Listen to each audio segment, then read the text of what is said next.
안녕하십니까.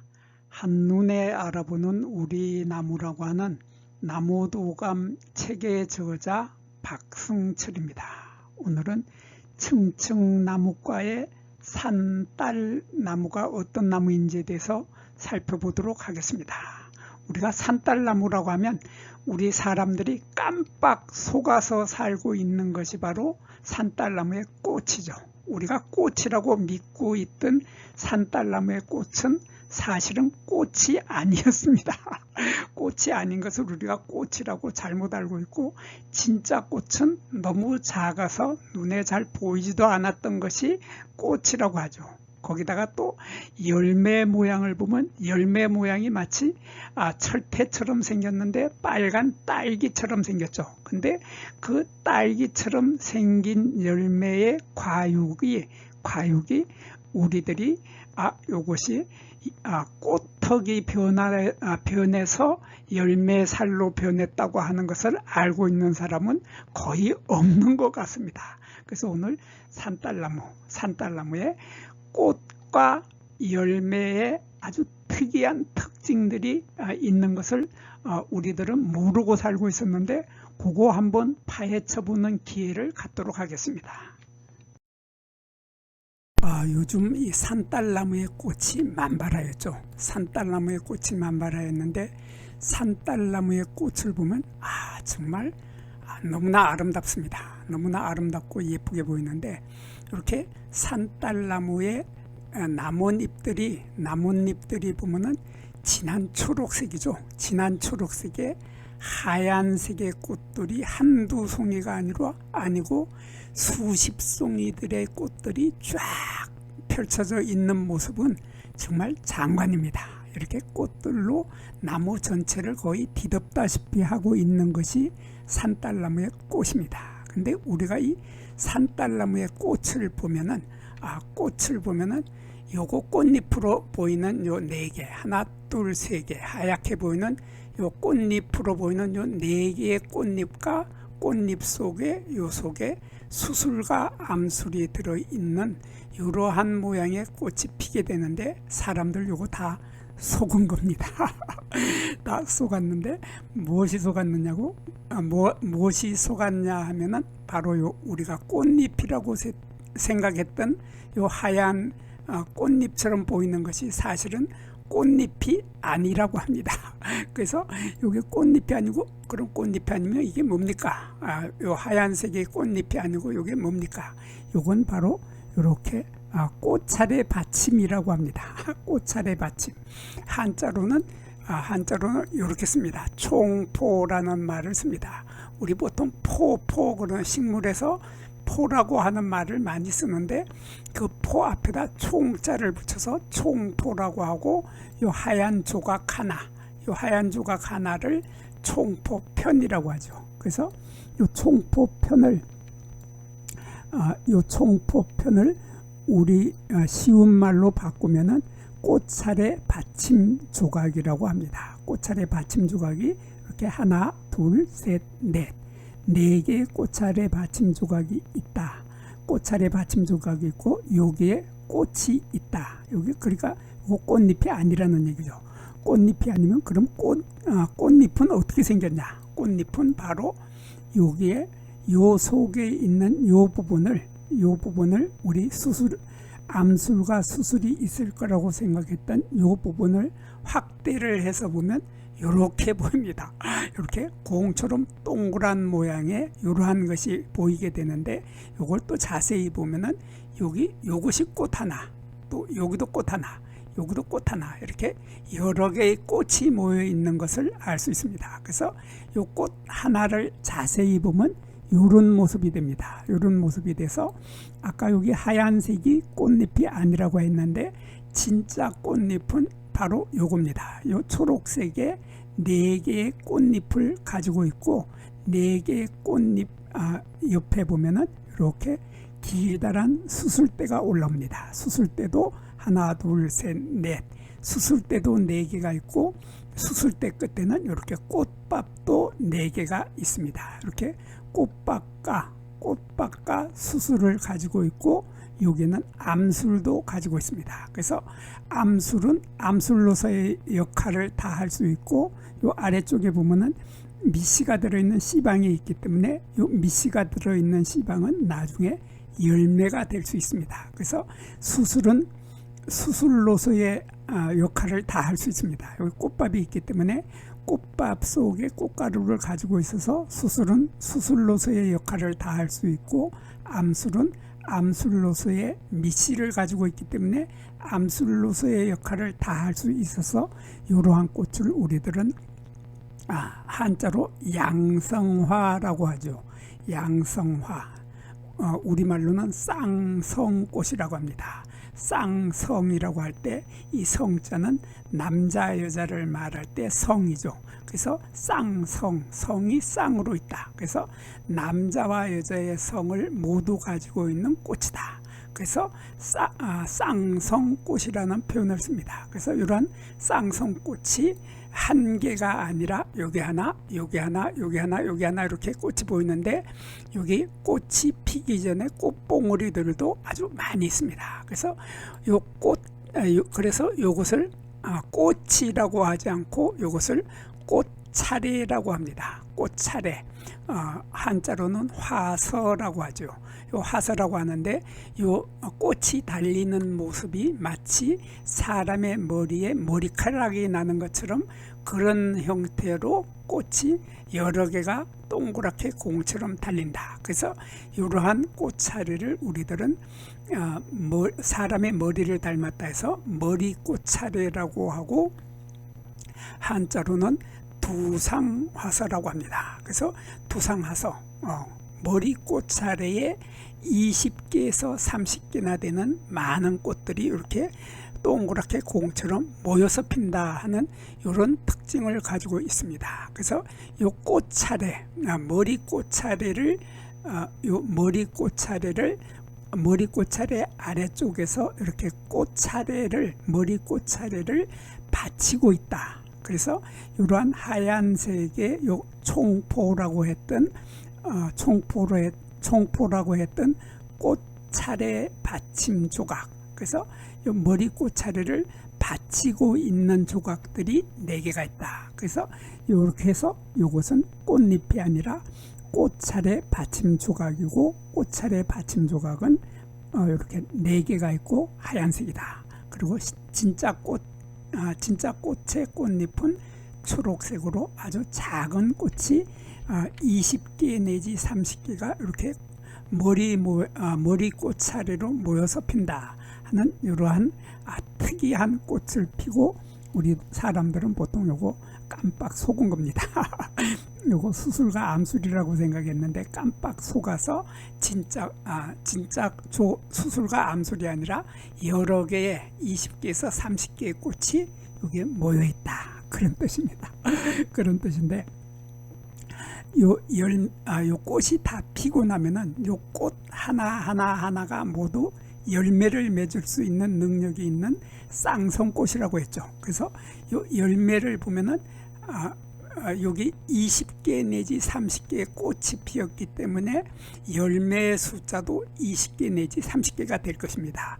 그래서 이것이 나중에 열매가 된 모습을 보면 열매는 이렇게 생겨 있습니다.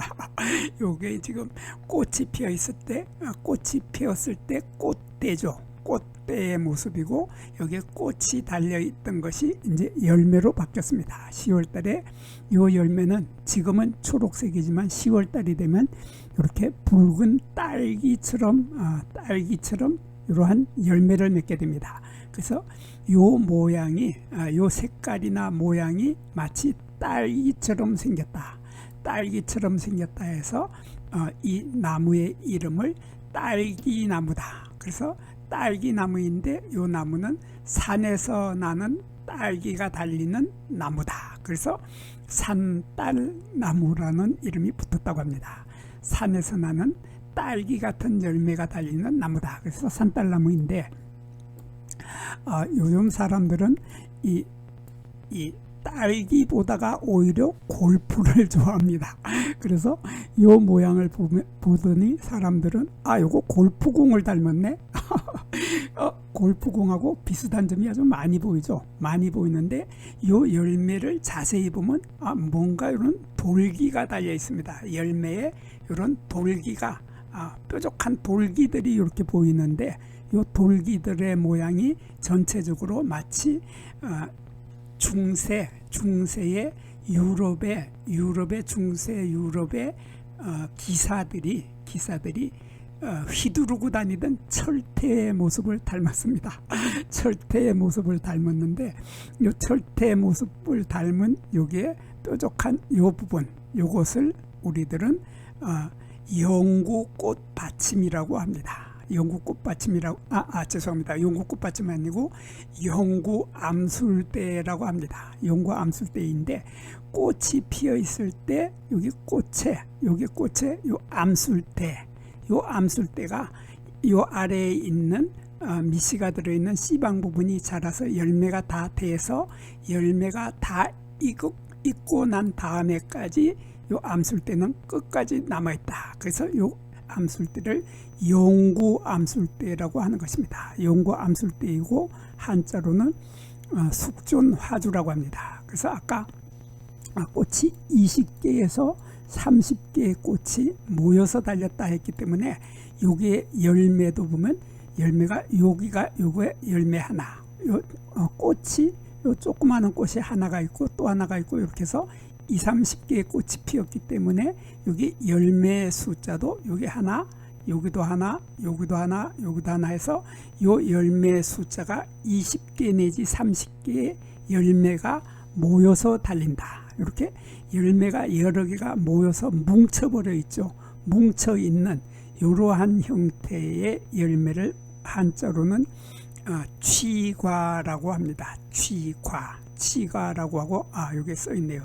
한자로 여기 취과라고 하고 우리말로는 모인 열매다. 그래서 20개에서 30개의 많은 열매들이 모여서 한 덩어리로 돼서 마치 열매 하나인 것처럼 보인다.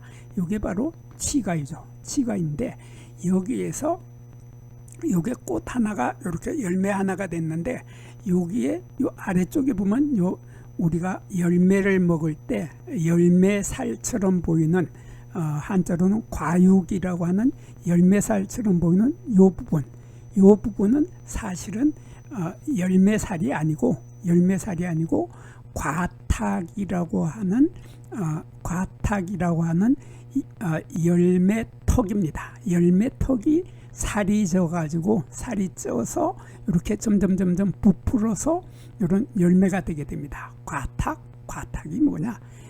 과탁 열매턱이 도대체 뭐냐?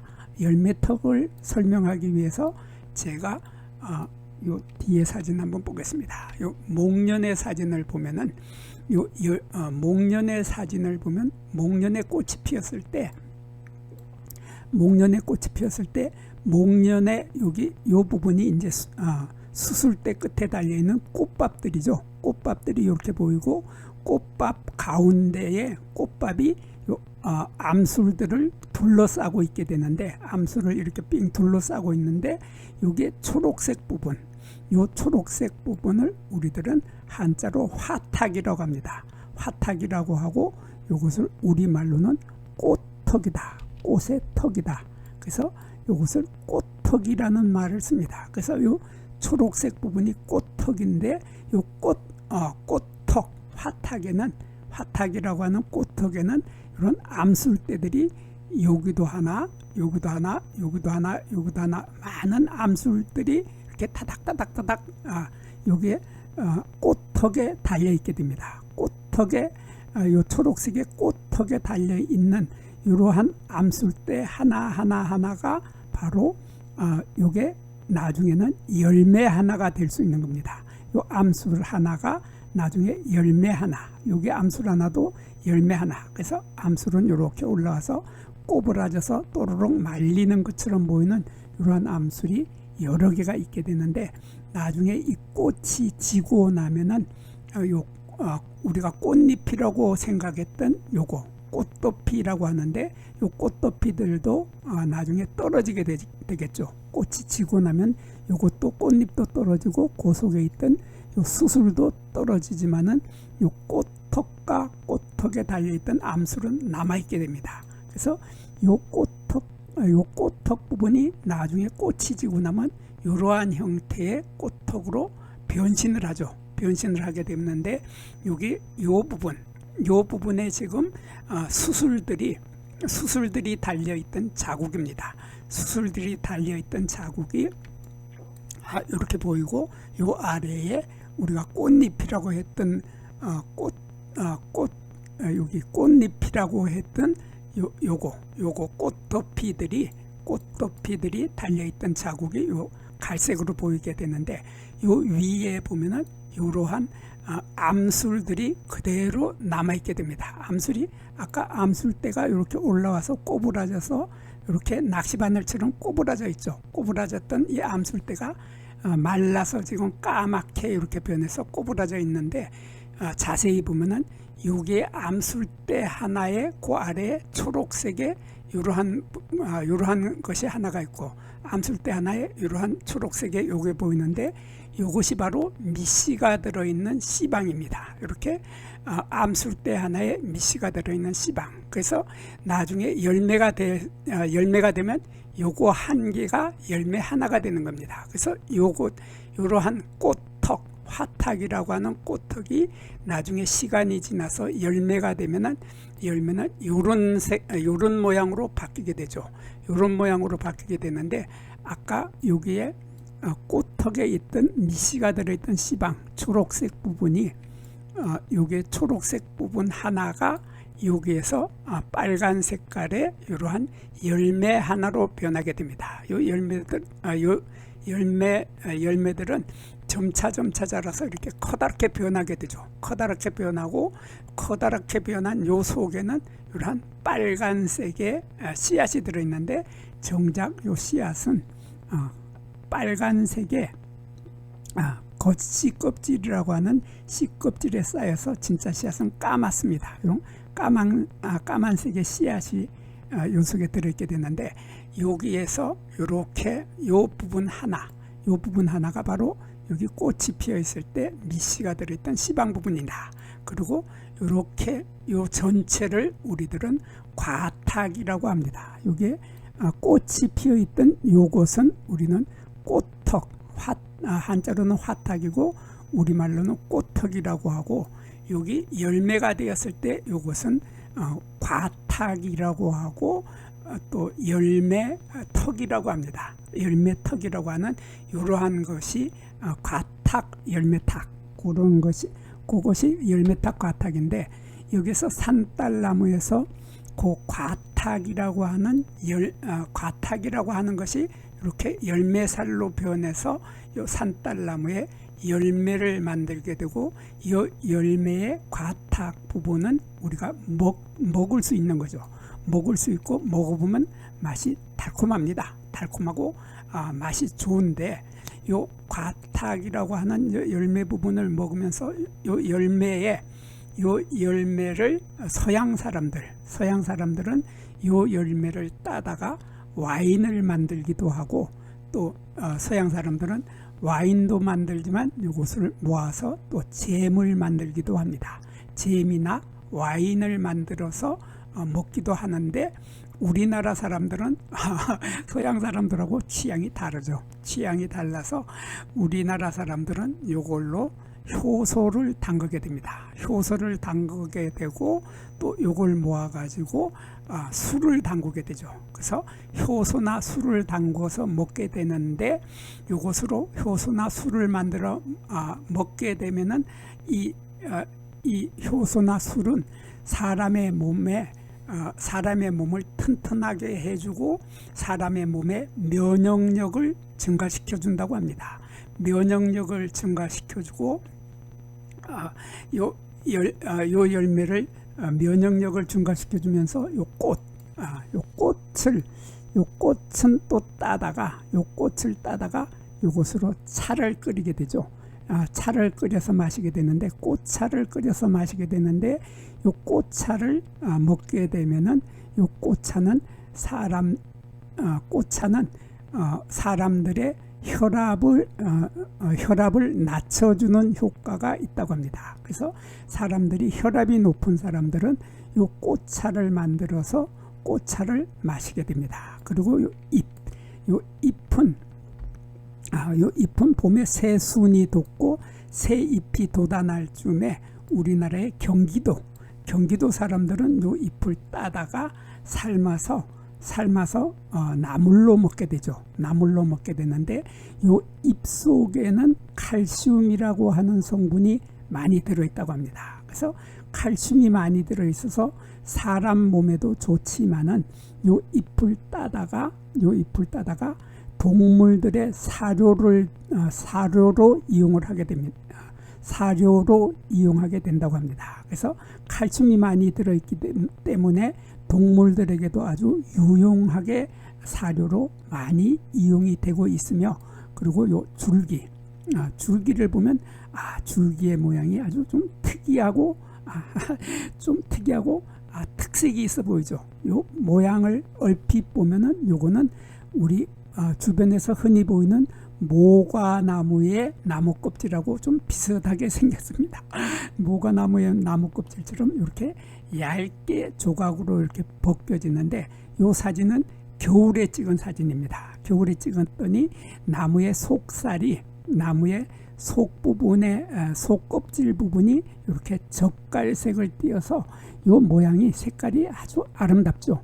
아름답고 예쁜데, 이 나무는 나무의 목재는 아주 단단하고 질기다고 합니다.